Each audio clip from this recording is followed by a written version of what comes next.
کہتے ہیں اسلام یہ چاہتا ہے کہ جس طرح خوبصورت رخسار پہ تل ہوتا ہے نا، غیر کی انجمن میں اس طرح مسلم ہونا چاہیے۔ یہ میرے نبی علیہ الصلوۃ والتسلیم نے بزنس کی تعلیم دی، تجارت کی تعلیم دی کہ یہاں چندہ کر کے تمہاری مدد نہیں کی جائے گی، نوکری پہ لگا کر کے تمہاری مفلسی دور نہیں ہوگی۔ اگر تمہیں اپنی مفلسی، لاچاری اور محتاجی دور کرنی ہے تو جاؤ اور محنت کرو، لکڑیاں کاٹو اور لکڑیاں کاٹ کر کے بیچو، اس طرح دھندا کرو۔ اور یہ میں کہتا ہوں پڑھائی لکھائی بھی نا بھائی، پڑھائی لکھائی بھی سب کے لیے نہیں ہے، چھوڑو پڑھائی لکھائی۔ الحمدللہ الحمدللہ رب العالمین والصلاة والسلام علی سید المرسلین وعلی آلہ واصحابہ واہل بیتہ وذریاتہ اجمعین، اما بعد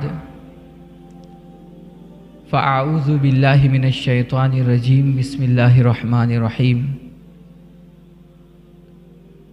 یا ایہا الذین آمنوا اذا نودی للصلاة من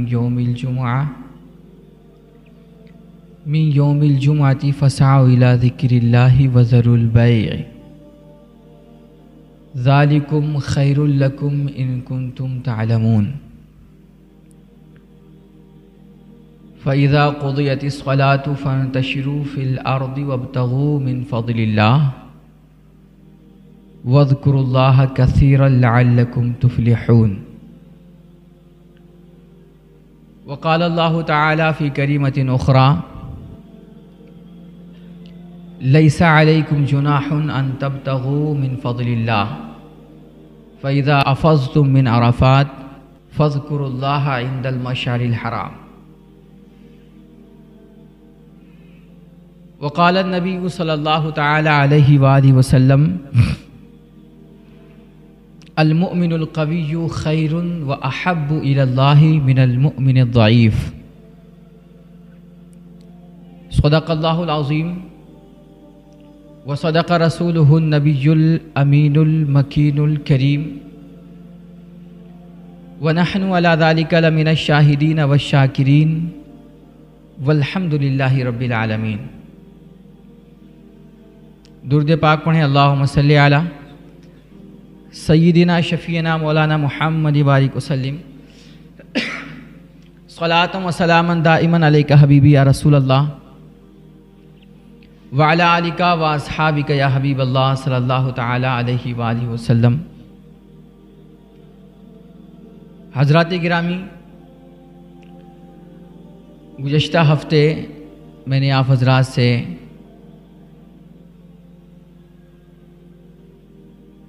بزنس اور تجارت کی اہمیت کے تعلق سے کچھ گفتگو کی تھی، اور حسب وعدہ اسی ٹاپک پہ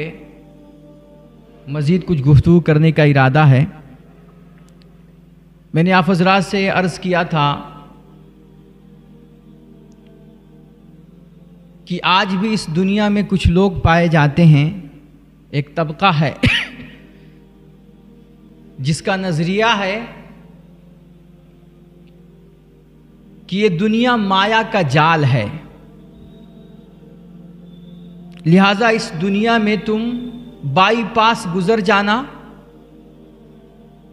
اللہ کی اس بنائی ہوئی کائنات اور اس میں موجود نعمتوں سے تم ذرہ برابر بھی لطف اندوز ہونے کی اور فائدہ حاصل کرنے کی کوشش مت کرنا، ورنہ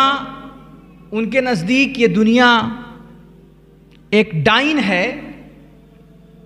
اور اگر آپ اس کے قریب گئے تو یہ دنیا تمہیں تباہ اور برباد کر کے رکھ دے گی۔ ان لوگوں کا کہنا ہے کہ تم نہ اچھا کھاؤ، نہ اچھا پیو، نہ شادی کرو، نہ بیاہ کرو، نہ ماں باپ، نہ خاندان، نہ بیوی بچے، نہ بھائی بہن، نہ قوم، نہ سماج، نہ سوسائٹی، نہ ملک، سب کو بھاڑ میں جھونکو اور تم کسی جنگل میں چلے جاؤ، بیابان میں چلے جاؤ، پہاڑوں میں جاؤ اور کسی سناٹے اور ویرانے میں جا کر کے جب تم اپنی آتما کو پرماتما سے ملاؤ گے تب تم ایک کامیاب انسان بنو گے۔ اور بعض ہیں کہ جو اچھا کھانا پینا کیا وہ تو کچھ بھی نہیں پہنتے ہیں۔ آپ نے دیکھا ہوگا بعض دھرموں کے لوگ ہوتے ہیں وہ کپڑا نہیں پہنتے ہیں، وہ ننگے رہتے ہیں کیونکہ وہ سمجھتے ہیں کہ یہ کپڑا پہننا، اچھا کھانا پینا اور شادی بیاہ کرنا یہ دین دھرم کے خلاف ہے۔ وہ سمجھتے ہیں کہ جب تم ساری دنیا سے کٹ کر کے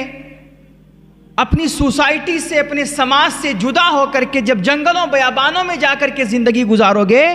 تب تم کامیاب ہوگے۔ اسلام کہتا ہے کہ وہ انسان جو سماج کو فائدہ نہ پہنچا سکے، جو انسان کے کام نہ آ سکے اور اللہ کے مجبور بندوں کا سہارا نہ بن سکے، وہ جانور تو ہو سکتا ہے مگر انسان نہیں ہو سکتا۔ ہمارا اسلام رہبانیت نہیں سکھاتا، تزہد اور تنسک اور سنیاس نہیں سکھاتا۔ اللہ کا قرآن کہتا ہے یا ایھا الذین آمنوا اذا نودی للصلاۃ من یوم الجمعہ فاسعوا الی ذکر اللہ وذروا البیع، کہ اے ایمان والو جب جمعہ کے دن تمہیں ندا دی جائے اور اللہ کے گھر کی طرف تمہیں بلایا جائے اور جب عبادت اور نماز کا وقت آئے تو تم کام دھندا چھوڑو اور اللہ کی مساجد کی طرف، اللہ کے گھروں کی طرف دوڑ پڑو۔ جب عبادت کا وقت ہو تو تم عبادت کرو، نماز کا وقت ہو تو تم نماز پڑھو، اللہ کے حقوق کی ادائیگی کی بات آئے تو تم اللہ کے حقوق ادا کرو، مسجدوں میں آؤ دوگانہ ادا کرو۔ فَإِذَا قُضِيَتِ الصَّلَاةُ فَانْتَشِرُوا فِي الْأَرْضِ، اور جب نماز ختم ہو جائے تو تم اللہ کی دھرتی میں پھیل جاؤ، زمینوں میں ادھر ادھر بکھر جاؤ۔ وَابْتَغُوا مِن فَضْلِ اللَّهِ، اور جا کر کے تم اللہ کا فضل تلاش کرو، تم روزی تلاش کرو، حلال کی کمائیاں حاصل کرو، محنت کرو، مزدوری کرو اور اپنے بچوں کو لا کر کے حلال لقمے کھلاؤ۔ اللہ کہتا ہے کہ ایسا نہیں کہ تم صرف مسجدوں میں ہی بیٹھے رہ جاؤ اور کسی گوشے میں جا کر کے، کونے میں جا کر کے، یا ویرانے اور جنگلوں اور پہاڑوں اور بیابانوں میں جا کر کے تم صرف اللہ اللہ کرتے رہو۔ یہ ہمارا دین اس کی تعلیم نہیں دیتا ہے۔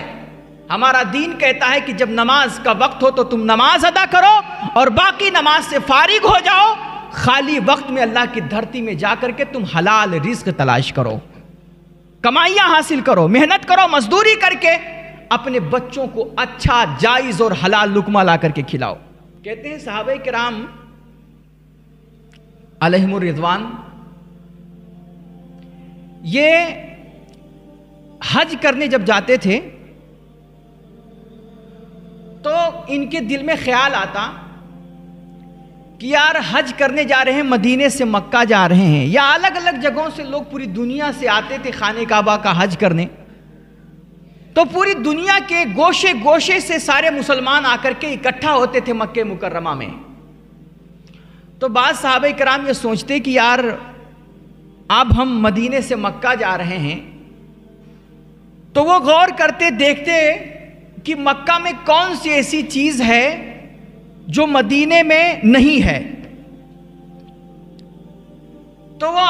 وہ سوچتے کہ ہم جب حج کرنے جائیں گے تو وہاں مکہ سے وہ سامان، وہ چیزیں خرید کر کے اور اسٹاک کر کے لائیں گے اور اسے مدینے میں بیچیں گے۔ اور اسی طرح مدینے میں کون سی ایسی چیز ہے جو اس وقت مکہ میں نہیں پائی جاتی ہے، تو وہ حج پر جاتے وقت مدینے سے وہ ساری چیزیں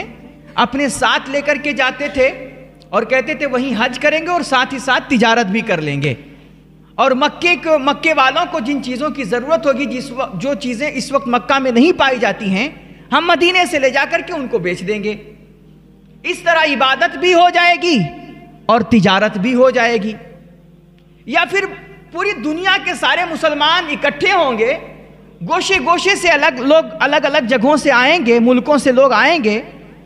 تو ہم معلوم کریں گے، ان سے بات چیت کریں گے اور دیکھیں گے کہ ان کے ملکوں میں، ان کی کنٹری میں کس چیز کی ضرورت ہے جو ہمارے مکے مدینے میں، ہمارے عرب میں پائی جاتی ہے، تو ہم کیا کریں گے؟ وہ چیزیں ان کو دے دیں گے، اور اسی طرح ان کے یہاں جو چیزیں پائی جاتی ہوں گی اور ہمارے یہاں نہیں پائی جاتی، ہم ان سے وہ چیزیں خرید لیں گے۔ تو یہ صحابہ کرام بعض اس طرح کیا کرتے تھے کہ جب بھی وہ عبادت کے لیے حج بیت اللہ کے لیے جاتے تو ساتھ ہی ساتھ بزنس، کاروبار اور دھندے کی بھی نیت کر لیتے کہ ہم یہاں سے کچھ چیزیں لے کے جائیں گے مکے میں بیچیں گے، اور مکے کی کچھ چیزیں لے کر کے آئیں گے مدینے میں بیچیں گے۔ تو بعض صحابہ کرام تھے، جب ان کو اس طرح لوگ کرتے ہوئے اور ان کی سوچ کا پتہ چلا تو کچھ صحابہ کرام نے اس کو مناسب نہیں سمجھا، اور انہوں نے کہا کہ یار تم حج کرنے جا رہے ہو تو وہاں تجارت کی نیت کر کے جا رہے ہو، پیسہ کمانے اور دھندا کرنے کے لیے جا رہے ہو، بھائی اللہ کے گھر کا حج کرنے جا رہے ہو تو تم حج ہی کرو، وہاں اور کوئی نیت لے کر کے نہ جاؤ۔ انہوں نے اس کو سمجھا کہ شاید یہ دین کے خلاف ہے، اسلام کے نظریے کے خلاف ہے، لہٰذا حج کے لیے جا رہے ہو تو صرف حج کی نیت سے جاؤ، کوئی آپ کے ذہن و دماغ میں تجارت اور دھندا اور کاروبار کی نیت نہیں ہونی چاہیے یا خیال نہیں ہونا چاہیے۔ جب یہ بات صحابہ کرام نے آپس میں کرنا شروع کی نا کہ یہ مناسب نہیں ہے، حج کے لیے جاؤ تو دھندا اور تجارت بھی کرو، تو اللہ کے نبی علیہ الصلوۃ والتسلیم سے صحابہ کرام نے اس کے بارے میں پوچھا کہ یا رسول اللہ آپ کیا کہتے ہیں؟ تو اللہ رب العزت نے فوراً آیت اتاری، لیس علیکم جناح ان تبتغوا من فضل اللہ، کہ نہیں اس میں کوئی حرج نہیں ہے، کوئی مضائقہ نہیں ہے کہ لوگ حج کرنے جائیں اور وہاں ان کو موقع ملے تو تجارت بھی کر لیں، اس میں کوئی حرج نہیں ہے، کوئی مضائقہ نہیں ہے، بالکل آپ حج کے ارادے سے نکلیے، اور اگر وہاں پر آپ کو بزنس اور تجارت اور دھندے کا موقع مل رہا ہے اور اگر ایسی کوئی چیزیں آپ کو نظر آتی ہیں کہ جو آپ کے ملک میں اس کی ضرورت ہے تو آپ وہ چیزیں سامان تجارت وہاں سے لا سکتے ہیں، اور اسی طرح جاتے ہوئے اپنے ملک سے، اپنی کنٹری سے، اپنے علاقے سے سامان تجارت وہاں بھی لے جا کر کے فروخت کر سکتے ہیں۔ پیسہ کمانا، حلال روزی حاصل کرنا بالکل دین کے خلاف نہیں ہے، یہ عین دین اسلام کی تعلیم کے مطابق ہے۔ اور ہمارا دین کہتا ہے میرے بھائی، میں نے شروع میں حدیث پڑھی، اللہ کے نبی فرماتے ہیں کہ طاقتور مومن کمزور مومن سے زیادہ محبوب ہوتا ہے اللہ کی بارگاہ میں۔ اللہ حیثیت والے بندے مومن کو، ویسے تو ہر ایمان والا اللہ کی بارگاہ میں اس کا ایک مقام ہے، اس کی ایک عزت ہے، لیکن ایک بندہ مومن ہے کہ جو کمزور ہے، محتاج ہے، لاچار ہے، فقیر ہے اور بے بس ہے، اور دوسرا بندہ ہے کہ جو صاحب حیثیت ہے، وہ مانگنے والا نہیں بلکہ عطا کرنے والا ہے، وہ سوال کرنے والا نہیں بلکہ دینے والا ہے، وہ مجبور اور لاچار نہیں بلکہ لوگوں کا سہارا ہے، وہ صاحب حیثیت ہے۔ تو اللہ کے نبی فرماتے ہیں یہ بندہ جو طاقتور ہے، صاحب حیثیت ہے، یہ اللہ کی بارگاہ میں زیادہ محبوب اور پسندیدہ ہے اس بندے مومن سے جو لاچار اور مجبور ہے۔ اب اس کا ایک مطلب عام طور پر لیا جاتا ہے جب کہا جاتا ہے المؤمن القوی خیر واحب الی اللہ من المؤمن الضعیف، کہ طاقتور مومن کمزور مومن سے زیادہ محبوب اور پسندیدہ ہے اللہ کی بارگاہ میں۔ تو لوگ سمجھتے ہیں کہ شاید جو بیمار نہیں ہے، جو صحت مند ہے، جسمانی طور پر جو ٹھیک ٹھاک ہے، تندرست ہے، وہی زیادہ محبوب ہے۔ نہیں میرے بھائی، یہاں فرمایا گیا مطلق کوئی بھی طاقتور مومن ہے، چاہے وہ مالی طور پر طاقتور ہے، چاہے وہ سیاسی طور پر طاقتور ہے، چاہے وہ جسمانی طور پر طاقتور ہے، چاہے وہ علمی طور پر طاقتور ہے، ہر اعتبار سے بندہ جو طاقتور ہوتا ہے، حیثیت والا ہوتا ہے، وہ اللہ کی بارگاہ میں زیادہ محبوب ہوتا ہے اس بندے سے جو مجبور اور لاچار اور کمزور ہوتا ہے۔ تو یہ ہمارا دین یہ کہہ رہا ہے کہ تمہیں لاچار اور مجبور نہیں بننا ہے، تمہیں ہاتھ پھیلانے والا نہیں بننا ہے، تمہیں مانگنے والا نہیں بننا ہے، بلکہ تمہیں عطا کرنے والا بننا ہے۔ میں نے گزشتہ ہفتے عرض کیا تھا کہ ہمارا اسلام چاہتا ہے کہ دنیا میں جو بھی عزت اور مرتبے کے مقامات ہیں،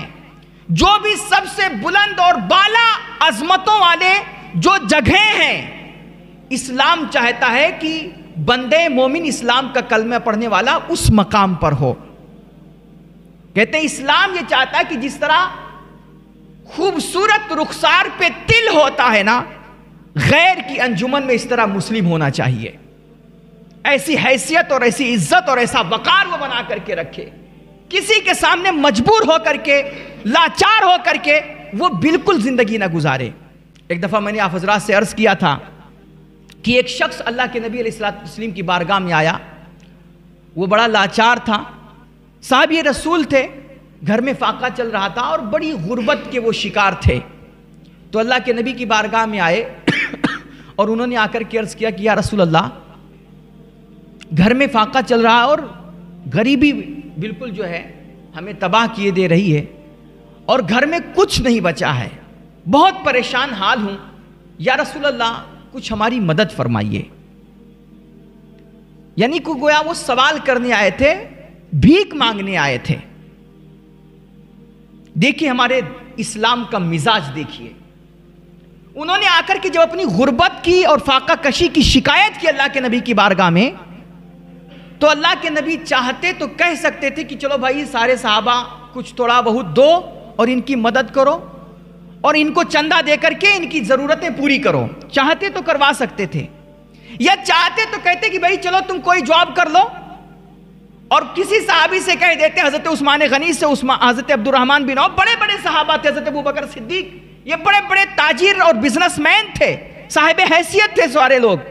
اللہ کے نبی کسی سے بھی کہہ دیتے کہ بھائی ان کو کسی کام پر لگا دو اور ان کی اتنی تنخواہ مقرر کر دو. لیکن اللہ کے نبی سے جب انہوں نے آ کر کے اپنی غربت اور مفلسی کی شکایت کی، تو اللہ کے نبی نے نہ ان کی چندہ کروا کر کے مدد کا حکم دیا اور نہ ہی ان کو ملازمت اور نوکری کا حکم دیا. اللہ کے نبی علیہ الصلوۃ والتسلیم نے فرمایا یہ بتاؤ تمہارے گھر میں کیا ہے؟ تو انہوں نے کہا یا رسول اللہ کچھ بھی نہیں ہے، کھانے کا ایک دانہ بھی گھر میں نہیں ہے. انہوں نے کہا پھر بھی دیکھو کچھ تو ہوگا. تو انہوں نے کہا یا رسول اللہ صرف ایک چھوٹا سا ٹوٹا ہوا پیالہ ہے اور ایک چادر ہے پھٹی کٹی، اور کچھ نہیں گھر میں. بتائیے آج کے دور میں اتنا غریب انسان کوئی ہوگا ہمارے آپ کے زمانے میں غریب سے غریب بندہ ہوگا پھر بھی کھانے پینے کے 2 وقت کی روٹیاں تو اس کے گھر میں موجود ہی ہوں گی، برتن سرتن تو ہوتے ہی ہیں، پہننے اوڑھنے کے کپڑے تو ہوتے ہی ہیں. مگر وہ اس قدر لاچار تھے، مفلس تھے کہ سوائے ایک ٹوٹے ہوئے پیالے اور ایک چادر کے ان کے گھر میں کچھ بھی نہیں تھا. کہا یا رسول اللہ کچھ بھی نہیں ہے، صرف ایک چادر ہے اور ایک ٹوٹا ہوا پیالہ ہے. اللہ کے نبی نے فرمایا جاؤ وہ چادر اور وہ ٹوٹا ہوا پیالہ میرے پاس لے کر کے آؤ. دوڑے گئے اور جا کر کے انہوں نے لا کر کے وہ اپنی چادر اور وہ ٹوٹا سا پیالہ اللہ کے نبی کی بارگاہ میں حاضر کر دیا.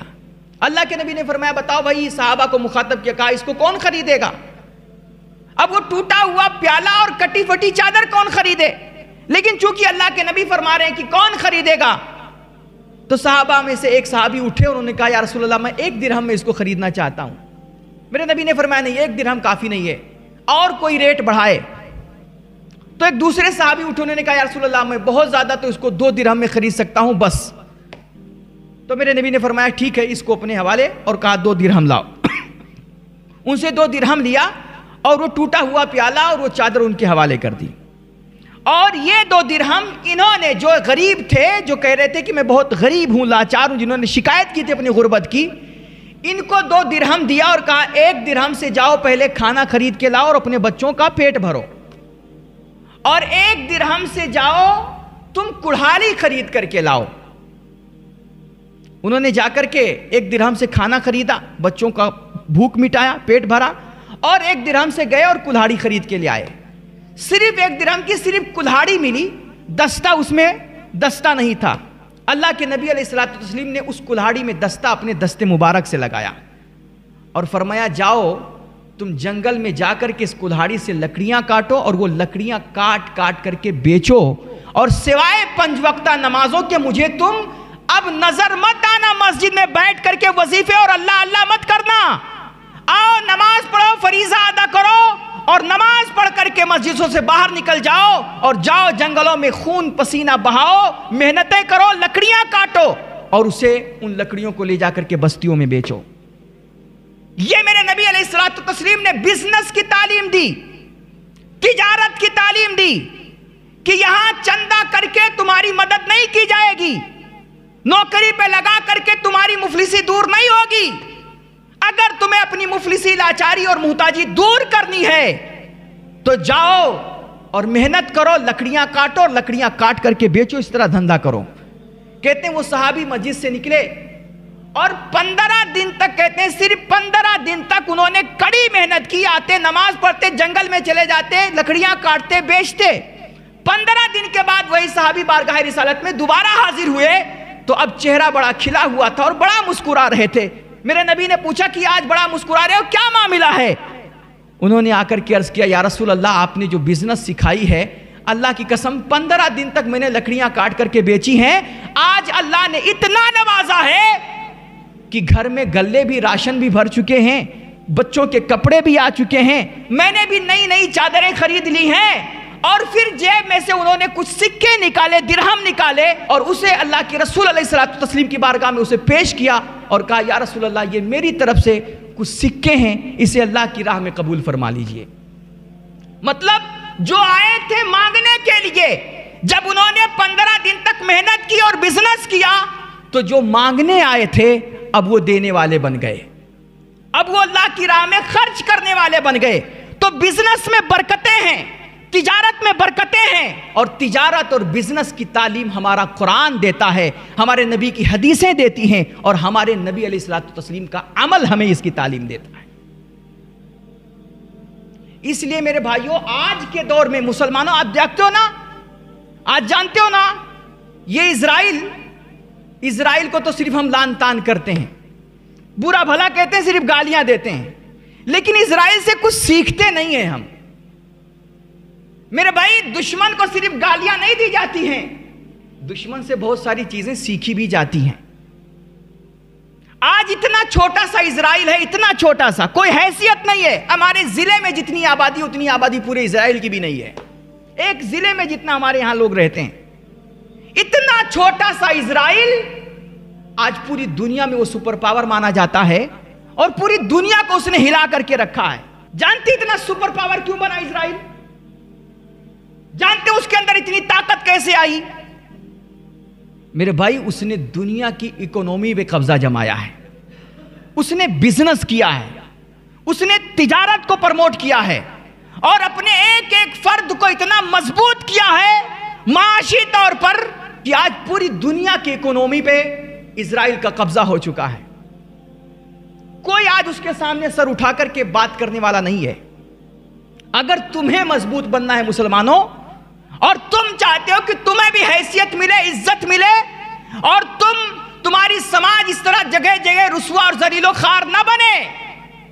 تو یہ نوکریوں کا چکر چھوڑو۔ اور یہ میں کہتا ہوں، پڑھائی لکھائی بھی نہ بھائی، پڑھائی لکھائی بھی سب کے لیے نہیں ہے، چھوڑو پڑھائی لکھائی، ہاں پڑھائی لکھائی بھی سب کے لیے نہیں ہے۔ بہت سارے، آپ دیکھو دنیا میں کتنے ملینز جو لوگ بڑے بڑے بلینر ہیں، جو بڑے بڑے تاجر ہیں، بڑے بڑے جو کروڑ پتی اور لاکھ پتی اور ارب پتی ہیں، آپ ڈھونڈیے سب کا نام اور سب کی لسٹ سب کے ناموں کی بنائیے، اور آپ پھر ان سارے جو بڑے بڑے ارب پتی اور کروڑ پتی، کھربوں پتی ہیں، ان میں سے آپ دیکھیے کہ کتنے ایسے ارب پتی اور کھرب پتی ہیں کہ جو بڑے بڑے ڈگری ہولڈر ہیں۔ آپ کو شاید ہی کوئی ایسا ملے گا بندہ کہ جو 12ویں پاس ہو۔ اکثر و بیشتر دنیا میں پیسہ کمانے والے ارب پتی، کروڑ پتی، یہ آپ کو چوتھی فیل ملیں گے۔ یہ اللہ کا ایک عجیب سسٹم ہے میرے بھائی، کہ جو پڑھ لکھ جاتا ہے، بہت زیادہ ڈگری حاصل کر لیتا ہے نا، اس کو آخر میں نوکری ہی کرنی پڑتی ہے، اور جو ناکام ہوتا ہے، مدرسوں سے، اسکولوں سے نکال دیا جاتا ہے، آخر میں جا کر کے وہی پیسے والا بنتا ہے۔ تو ٹھیک ہے، میں یہ نہیں کہہ رہا ہوں کہ تعلیم میں بھی مسلمانوں کی استھتی بہت خراب ہے، تو تعلیم کا میں مخالف نہیں ہوں، لیکن یہ نہیں کہ اب بچہ صرف تعلیم ہی حاصل کرتا رہے، یعنی گھر بک جائے، کھیت بک جائے، لیکن تعلیم نہیں چھوڑنی ہے، اور آخر میں نتیجہ بھی کیا؟ نوکری۔ اور نوکری کرنے والا میرے بھائی آپ دیکھ لیجئے، جتنے بھی میں نے کہا ارب پتی کھرب پتی ہیں آج دنیا میں، کھرب پتی وہی بنتا ہے جو نوکری چھوڑتا ہے۔ کوئی بھی نوکری کرنے والا چاہے جتنی بڑی تنخواہ ہو، مہینے کی 2 لاکھ سیلری بھی ہو نا، تو آپ کی صرف خواہشیں ضرورتیں پوری ہو سکتی ہیں، آپ پلس دنیا کو بانٹنے اور کھلانے والے نہیں بن سکتے، کسی کا مضبوط سہارا۔ ارب پتی کھرب پتی کبھی نہیں بن پاؤ گے نوکری کر کے۔ تو میں کہتا ہوں کہ تعلیم بھی نا بس اپنی ضرورت بھر کی حاصل کرو، اگر اچھے مارکس آ رہے ہیں، اچھے ریزلٹ آ رہے ہیں اور تمہیں امید ہے کہ ہاں تم کسی عہدے پر، کسی اچھے منصب پر فائز ہو سکتے ہو آگے چل کر کے، تو بے شک تمہیں تعلیم حاصل کرنی چاہیے، اور علم حاصل کرنا پھر میرے دین کا یہ فریضہ ہے، ہر مسلمان پر فرض ہے۔ لیکن وہ غریب بچے، مڈل کلاس کے جو بچے ہیں بیچارے، وہ کیا کرتے ہیں کہ بھائی وہ شروع میں چلو ٹھیک ہے، پڑھائی کا بڑا جذبہ سوار رہتا ہے، جوش ہوتا ہے، اب وہ پڑھائی کے چکر میں، آج کل ہمارے یہاں پڑھائی جانتے ہو کتنی مہنگی ہو گئی ہے، سرکاری اسکولوں میں تو پڑھائی ہوتی نہیں ہے، ظاہر سی بات ہے اگر آپ کو پڑھائی کرانی ہے تو آپ کو پرائیویٹ اسکول میں ڈالنا پڑے گا۔ اگر آپ کو پڑھائی کرانی ہے اپنے بچوں کی صحیح طریقے سے تو آپ کو پرائیویٹ اسکول میں ڈالنا پڑے گا۔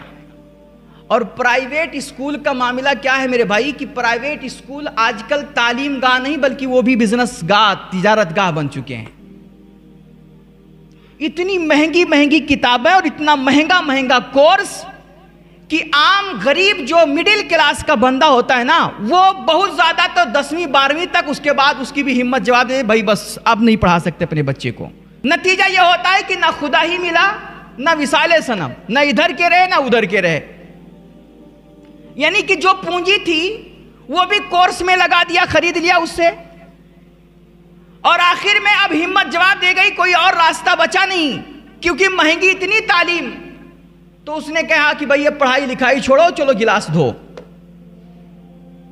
چلو کہیں نوکری کرو، چلو سلائی کرو۔ یہ عام طور پر ہوتا ہے۔ اس لیے میں کہوں گا کہ جو بچے تمہارے قابل ہیں، اچھے ان کے مارکس آ رہے ہیں اور اچھے ریزلٹ آ رہے ہیں، تو ان کو بے شک پڑھائیے، اور آدھی روٹی کھائیے لیکن بچوں کو پڑھائیے۔ لیکن جو بچے پڑھنے میں ان کی استھتی ٹھیک نہیں ہے، یا تمہارے گھر کی استھتی ٹھیک نہیں ہے کہ آگے ان کی تعلیم تم کمپلیٹ نہیں کروا پاؤ گے، تو بھائی چھوڑو تعلیم اور پڑھائی لکھائی، اپنے بچوں کو بزنس سکھاؤ، وقت برباد مت کرو اور نہ پیسہ کماؤ، پیسہ برباد کرو اس پڑھائی کے چکر میں۔ چلو ریڑھی لگاؤ ٹھیک ہے، لیکن پیسہ کماؤ۔ یا جو بچے پڑھ رہے ہیں تو پڑھائی کے ساتھ ساتھ پارٹ ٹائم ان کی کوشش یہ ہونی چاہیے کہ کچھ ان سے رابطہ کر کے، جیسے میں نے بتایا، میں نے گجرات کے کچھ بچوں کو دیکھا ہے، وہ بچے پڑھائی کرتے ہیں اور ساتھ ہی ساتھ مان لیجیے جیسے کوئی گھڑی کی دکان ہے آصف بھائی، وہ گھڑی کی دکان پہ جاتے ہیں اور وہاں پر جو اچھی خوبصورت گھڑیاں ہوتی ہیں ان کا فوٹو لیتے ہیں، اور فوٹو لے کر کے وہ کیا کرتے ہیں، اپنے سوشل میڈیا اکاؤنٹس پہ، واٹس ایپ پہ، فیس بک پہ وہ اسٹیٹس لگاتے ہیں، اس کو شیئر کرتے ہیں اور نیچے اس کا ریٹ لکھ دیتے ہیں کہ اتنا، یہ گھڑی اتنے قیمت کی ہے، اور جس کو چاہیے وہ ہم سے رابطہ کرے۔ اب ظاہر سی بات ہے ان کے سارے دوست، ان کے جو فالورز ہوتے ہیں وہ اس کو دیکھتے ہیں، تو کسی کو ویسا 1000 لوگ دیکھے 2-4 کو تو پسند آئے گی، اب وہ خریدنا چاہیں گے کہ بھائی ہم یہ گھڑی خریدنا چاہتے ہیں، تو انہی سے رابطہ کریں گے۔ تو اب وہ جیسے مان لیجیے گھڑی 100 روپے کی ہوتی ہے تو اس میں 105 وہ بتا دیتے ہیں کہ بھائی 105 روپے کی یہ گھڑی ملے گی آپ کو، تو ان سے 105 روپیہ لے لیتے ہیں، 100 روپیہ دکان والے کو دیتے ہیں، 5 روپیہ اپنے جیب میں رکھ لیتے ہیں۔ ایک مثال میں بول رہا ہوں۔ اور پھر جب دکان والے کی بھی جو زیادہ گھڑیاں جب وہ سیل کروانے لگتے ہیں تو دکان والا بھی ان کو کچھ کمیشن دیتا ہے، تو کچھ پیسے ادھر سے مل جاتے ہیں اور کچھ پیسے دکان والے کی طرف سے مل جاتے ہیں، تو اس طرح ان بچوں کا اپنا جیب خرچ کم سے کم نکل ہی آتا ہے۔ اسی طرح بہت سارے طریقے ہیں کہ بھائی کپڑے ہیں، ٹوپیاں ہیں، جو ہمارے ائمہ حضرات ہیں کہ وہ صرف اسکولوں مدرسوں تک محدود نہ رہیں، جو ان کا خالی ٹائم ہے وہ کیا کریں کہ ان میں کچھ دکان والوں سے رابطہ کر لو کہ بھائی کہ ہم تم کو کسٹمر دیں گے، آپ اس پر ہمیں کچھ کمیشن دیجئے، اور پھر کسٹمر سے بھی موقع پا کر کے 2-4 روپیہ اسے بھی نفع لے لیجئے۔ اس طرح آپ کچھ کر سکتے ہیں. میں ایک آپ کو چھوٹا سا واقعہ سنا دوں, معذرت کے ساتھ تھوڑا ٹائم زیادہ ہو رہا ہے. ایک بندہ تھا, میں تھوڑا اپنے نوجوانوں کو بزنس کے کچھ طریقے بہت جلدی, یہ دیکھو اولا کمپنی چل رہی نا, اولا کمپنی, آپ شہروں میں جائیے, آپ کو ٹیکسی کی ضرورت ہے, آپ کو انتظار نہیں کرنا, آپ اولا ایپ ہے اس پہ ڈالیے کہ میں یہاں فلاں لوکیشن پہ کھڑا ہوں, مجھے فلاں جگہ جانا ہے, فوراً ایک کوئی بائک یا جو بھی کار کی ضرورت ہوگی وہ آپ کے پاس آ جائے گی, آپ کو اٹھا کر کے فلاں جگہ پہنچا دے گی. یہ اولا کمپنی والے جو ہیں یا اولا ایپ جس نے تیار کیا, اس کی اپنی ایک بھی گاڑی نہیں ہے.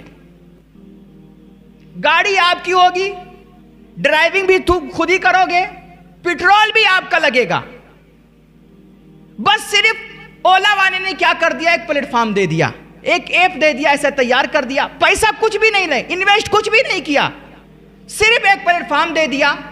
اب اولا صرف اس ایپ پر آپ اپنا لوکیشن ڈالیے, ایڈریس ڈالیے اور بتائیے کہاں پہنچنا, وہاں آپ کو کوئی گاڑی آئے گی, اٹھا کر کے آپ کی جگہ پہ پہنچا دے گی. جو لے کر کے آیا گاڑی, جس کی گاڑی ہے, جس کا ڈرائیور ہے, اس کو بھی فائدہ مل گیا, اولا والے کو بھی فائدہ ہو گیا, اور آپ کا کام تو ہو ہی گیا. تو ایک مائنڈ. اسی طرح دیکھیے, میں بتا رہا تھا کہ ایک بندہ تھا, اس کے پاس, جیسے بہت سارے آج ہمارے بچے سوچ رہے کہ ہمارے پاس اتنے پیسے نہیں ہیں, اتنا ہمارے پاس فیملی سپورٹ نہیں ہے کہ ہم کوئی بزنس اپنے بلبوتے کھڑا کر سکیں, اتنے پیسے نہیں کہ ہم انویسٹ کر کے پہلے اور ہم کوئی بزنس اپنے سے شروع کریں. تو ایک بندہ تھا, وہ بھی اسی طرح پریشان تھا کہ یار میں کیا کروں, کیسے, میرے پاس پیسے ہونے چاہیے کوئی بھی بزنس کرنے کے لیے, لیکن پیسہ ہے ہی نہیں, تو میں کیسے بزنس کروں. تو اس نے کیا کیا, پہلے 2-3 ٹینٹ والے, بھی جیسے شادی بیاہ کا موسم چل رہا ہے, تو یہ جو ٹینٹ والے ہوتے ہیں نا, سجاوٹ کرتے ہیں, اسٹیج بناتے ہیں, پھول لگاتے ہیں وغیرہ وغیرہ. تو اس نے کیا کیا, ان ٹینٹ والوں سے, 2-3 ٹینٹ والوں سے, الگ الگ بڑے بڑے جو اچھے خاصے ٹینٹ والے تھے, ان سے رابطہ کیا, اور پھر اپنے نام سے ایک اس نے پمفلٹ چھپوایا کہ بھائی یہ ڈیزائن اور اچھے قسم کی ڈیزائن اور سجاوٹ ہم کروا سکتے ہیں, اگر تمہیں سجاوٹ کروانی ہے شادیوں میں تو ہم سے رابطہ کرو. اور اس پمفلٹ میں اس نے اپنا نام ڈال دیا, اپنا فون نمبر ڈال دیا, اور اس کو جگہ جگہ بانٹ دیا, اپنے دوستوں میں, علاقوں میں, ہر جگہ چپکا دیا وہ پمفلٹ, اپنا پرچہ. اب ظاہر سی بات ہے, جس کو ضرورت ہونے لگی وہ اس نمبر پہ رابطہ کرتا کہ بھائی مجھے میرے گھر پہ اتنا ٹینٹ کی ضرورت ہے, اس طرح سجاوٹ چاہیے, اتنے چیزیں چاہیے, اتنے کمکمے, اتنی لائٹ. تو اب یہ وہ دکان والے پہ رابطہ کر لیتا کہ بھائی فلاں تاریخ میں فلاں جگہ پر اتنے ٹینٹ, اتنے لائٹوں, اتنے کمکمے اور اتنی سجاوٹ اور پھولوں کی ضرورت ہے. اب وہ اپنے لوگوں کے اپنے آدمی بھی دیتے, ٹینٹ بھی دیتے, سجاوٹیں, لائٹیں, سب کچھ سارا انتظام فلاں تاریخ میں اس کی جگہ پہ سجوا دیتے. اب پیسہ جو اس کا لگتا, تو دکان والے بتاتے, مان لیجئے کہ بھائی 20,000 کی یہ سجاوٹ ہے, تو یہ بتاتا کہ بھائی 22,000 لگے گا. تو کیا کرتا, وہ 22,000 گھر والوں سے لیتا, 2,000 اپنے جیب میں رکھتا اور 20,000 دکان والے کو دے دیتا. پیسہ اپنا اس کا ایک بھی نہیں, سجاوٹ اور کچھ بھی انویسٹ نہیں کرنا پڑا, صرف ان سے رابطہ کر کے کسٹمر اس نے حاصل کر لیے, اور کسٹمر حاصل کر کے اس کا اپنا دھندا چل چکا اور اس کا گھر چلنے لگا. تو اگر ہم لوگ بھی سوچیں کہ بھئی ہمارے پاس دکان نہیں ہے, ہمارے پاس اتنی حیثیت نہیں کہ ہم خود سے بزنس کھڑا کر سکیں, تو کم سے کم ہمارے بھائی, دوست, ہمارے گھر کے لوگ یا ہمارے اگل بگل کچھ لوگ دکانیں چلا رہے ہیں, یار ان کی دکان چلوا دیجئے, آپ ان کو کسٹمر لا کر کے دیجئے, ان کا بھی فائدہ ہوتا رہے گا اور آپ کا بھی فائدہ ہوتا رہے گا. یعنی خالی مت بیٹھیے میرے بھائی, کچھ کریے, کچھ نہ کچھ کرنے کی کوشش کیجئے, ورنہ یاد رکھو میرے بھائی, زندگی کی بڑی تلخ حقیقت ہے. کسی نے کہا کہ زندگی کی سب سے بھاری بوجھ کیا ہے, تو فرمایا بزرگ نے کہ زندگی کی سب سے بھاری بوجھ خالی جیب ہے. اگر آپ کی جیب خالی ہے نا میرے بھائی, تو ایک ایک قدم آپ کا پہاڑ ہو جائے گا, اور خود گھر والوں, فیملی اور قوم اور سماج کے لیے بھی تم بوجھ بن جاؤ گے. اس لیے زندگی کی بڑی تلخ حقیقت ہے غربت اور مفلسی اور محتاجی. میرے بھائی, کسی کے سہارے مت پلو, اٹھو, کمر کسو, اور جو کچھ بھی کر سکتے ہو, دو پیسے حلال روزی کے لیے تم وہ سب کچھ کرو, اور انشاءاللہ میرے نبی نے فرمایا ہے کہ تم سچ بول کر کے ایمانداری کے ساتھ تجارت کرو. تم 10 روپیہ کماؤ گے, اللہ تمہاری اس 10 روپے میں اتنی برکت ڈالے گا کہ جو 1000 کا کام کر جائے گا. اس لیے پیسہ کماؤ میرے بھائیوں, تعلیم چھوڑو, نوکری چھوڑو. اور اگر نوکری کر رہے ہو تو نوکری کے ساتھ ساتھ بھی جو خالی ٹائم ہے اس میں کچھ کرنے کی کوشش کرو. صرف نوکری کے سہارے زندگی مت گزارو, ورنہ یہ نوکری ایک قسم کی بدترین غلامی ہے. تم کبھی بھی اپنے باس کے سامنے سر نہیں اٹھا سکتے. ہمیشہ وہ چاہے غلط کہے صحیح کرے, تمہیں ہاں میں ہاں ملانا پڑے گا.